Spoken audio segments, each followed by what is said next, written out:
ভাইয়ের আমার, বন্ধুরা আমার, আল্লাহ রসুলের সাহাবী হযরত ইবনে আব্বাস আরেকটি হাদিস বর্ণনা করেছেন। আল্লাহ রসুল যখন আশুরার রোজা রাখলেন এবং সাহাবায়ে কেরামদেরকে রোজা রাখার জন্য উদ্বুদ্ধ করলেন, আদেশ করলেন, তখন সাহাবীরা বললেন, ইয়া রাসূলুল্লাহ, ইয়া হাবিবাল্লাহ, এই দিনটি এমন একটি দিন যেই দিনে ইহুদি এবং খ্রিস্টানরা এই দিনটিকে অত্যন্ত মুহাব্বত করে, সম্মান প্রদর্শন করে, অথচ আমরা ইহুদি এবং খ্রিস্টানদের বিরোধিতা করি। ব্যাপারটা বুঝছেন? আল্লাহ রাসূল নিজে আশুরা রোজা রাখলেন এবং সাহাবীদেরকে বললেন, সাহাবীরা তোমরাও রোজা রাখো। তখন সাহাবীরা বললেন, ইয়া রাসূলুল্লাহ, ইয়া হাবিবাল্লাহ, এই আশুরার দিনটি এমন একটি দিন, এই দিনে ইহুদি এবং খ্রিস্টানরা সম্মান প্রদর্শন করে এবং রোজা রাখে, অথচ আমরা তাদের ঘোর বিরোধিতা করি। তখন আল্লাহ রাসূল বললেন, ও আমার সাহাবীরা শুনো, যদি আগামী বছর আমি বেঁচে থাকি তবে মুহররম মাসের ৯ তারিখ আরেকটি রোজা রাখবো। সুবহানাল্লাহ। ইহুদিরা কয়টা রেখেছেন? একটি। কয়টা? একটি রেখেছেন। আল্লাহ রাসূল কি বললেন? আমি যদি আগামী বছর বেঁচে থাকি তবে আমি মুহররম মাসের ৯ তারিখ আরেকটি রোজা রাখবো। সুবহানাল্লাহ। তার মানে দুটি রোজা। ইহুদিদের সাথে খ্রিস্টানদের সাথে যেন সামঞ্জস্যপূর্ণ না হয়। ভাইয়ের আমার, বন্ধুরা আমার, হযরত আবু হুরায়রা রাদিয়াল্লাহু তাআলা আনহু হাদিসটি বর্ণনা করেছেন। নবী করিম সাল্লাল্লাহু আলাইহি ওয়াসাল্লাম বলছেন, রমজানের ফরজ রোজার পর সর্ব উৎকৃষ্ট সর্বশ্রেষ্ঠ রোজা হলো এই আশুরার রোজা। সুবহানাল্লাহ।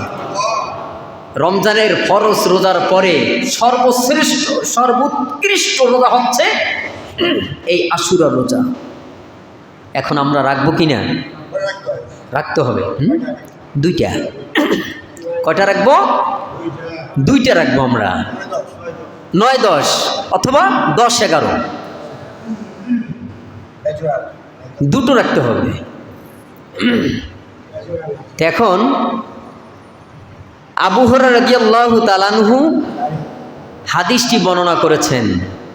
নবী করিম সাল্লাল্লাহু আলাইহি ওয়াসাল্লাম কি বলছেন? ফরজ রোজার পরে, যেমন ফরজের পরে স্থান পেয়েছে কে? ওয়াজিব। ফরজের পরে কি? ওয়াজিব। তারপর সুন্নতে মুআক্কাদা কে? মুস্তাহাব। এখন যে আল্লাহ রাসূল কত গুরুত্ব দিয়ে হাদিসটি বর্ণনা করেছেন যে রমজানের রোজার ফরজ রোজার পরে সর্বোৎকৃষ্ট সর্বশ্রেষ্ঠ নফলের অনেক আগে এই মুহররমের এই আশুরা রোজার গুরুত্ব আল্লাহ রাসূল দিয়েছেন।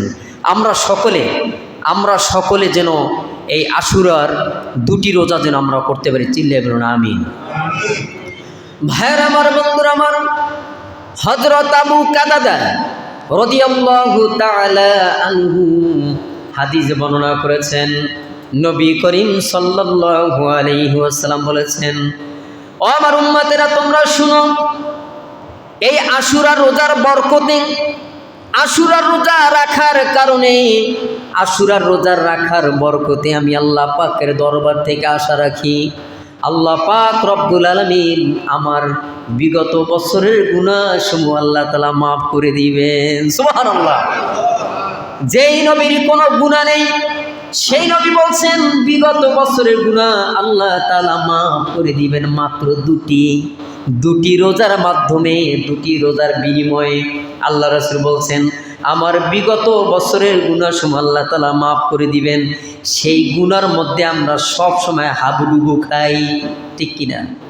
সকাল থেকে সন্ধ্যা পর্যন্ত কত গুনাহের কাজ করি, হিসাব আছে? হিসাব নাই।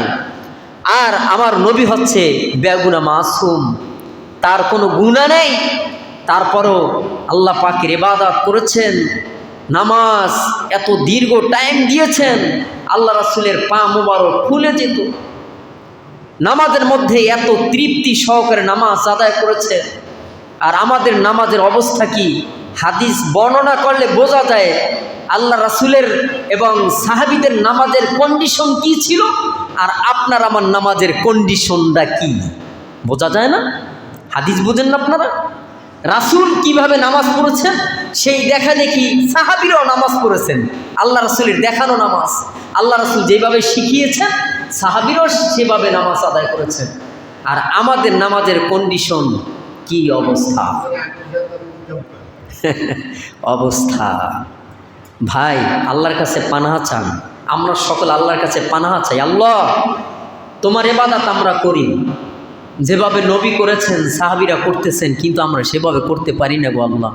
হয়তো এই নামাজের উসিলায় আমাদেরকে মাফ করে দিও। তোমার দয়া দিয়ে আমাদেরকে সকলকে মাফ করে দিও।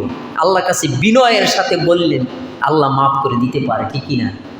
আল্লাহ ক্ষমাশীল, ক্ষমা পছন্দ করেন। বান্দা আমরা গুনাহের কাজ করতে পছন্দ করি, আল্লাহ ক্ষমা করতে পছন্দ করেন। সুবহানাল্লাহ। সেই দয়ার সাগর আল্লাহ। আল্লাহ তুমি দয়ার সাগর, রহমানুর রহিম। তোমার দয়ায় পূর্ণ আমার সারা নিশিদিন। তোমার দয়ায় পূর্ণ আমার সারা নিশিদিন। এটা একমাত্র মুমিন যারা, তাদের জন্য এই কথাগুলি। যারা আল্লাহ পাকের নাফরমানি করেই চলছে, আল্লাহ পাকের হুকুমগুলি পুরো করে না, তাদের জন্য এ সমস্ত মেসেজ নয়। তাদের জন্য মেসেজ হলো তারা যেন সংশোধন হয়ে ইহদিনাস সিরাতাল মুস্তাকিম পথে তারা যেন আসে। আল্লাহ তাআলা তাদেরকে যেন তৌফিক দান করেন। চিল্লায়ে বলুন আমিন।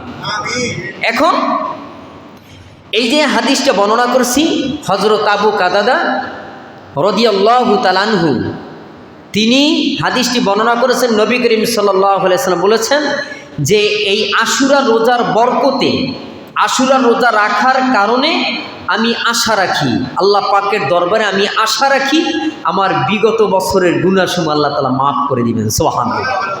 আর আমরাও আশা রাখি, আমরাও আশুরা রোজা রাখবো। আমরা সকলে, মা বোন সহ আমরা সকলে এই আশুরার দুটি রোজা রাখবো, 9-10 অথবা 10-11 দুটি আমরা রোজা রাখবো। আমরাও আশা নিয়ে রাখবো আমাদের জন্য। বিগত বছরের 2025 সাল গেল, এখন কত 26 চলে। এই 2025 সালে আমরা যে অপরাধ করেছি, অন্যায় অপরাধ করেছি, মানুষের সাথে জুলুম করেছি, অন্যায় কাজে লিপ্ত হয়ে আমাদের অনেক গুনাহের বোঝাকে ভারী করে ফেলেছি। আল্লাহ তাআলা রব্বুল আলামিন এই দুটি রোজার কারণে আমাদের বিগত বছর অর্থাৎ 25 সালের গুনাহ খাতা যেন আল্লাহ তাআলা মাফ করে দেন। চিল্লায়ে বলুন আমিন। এই আশা ভরসা করে আমরা যেন এই আশুরার দুটি রোজা রাখতে পারি। চিল্লায়ে বলুন আমিন।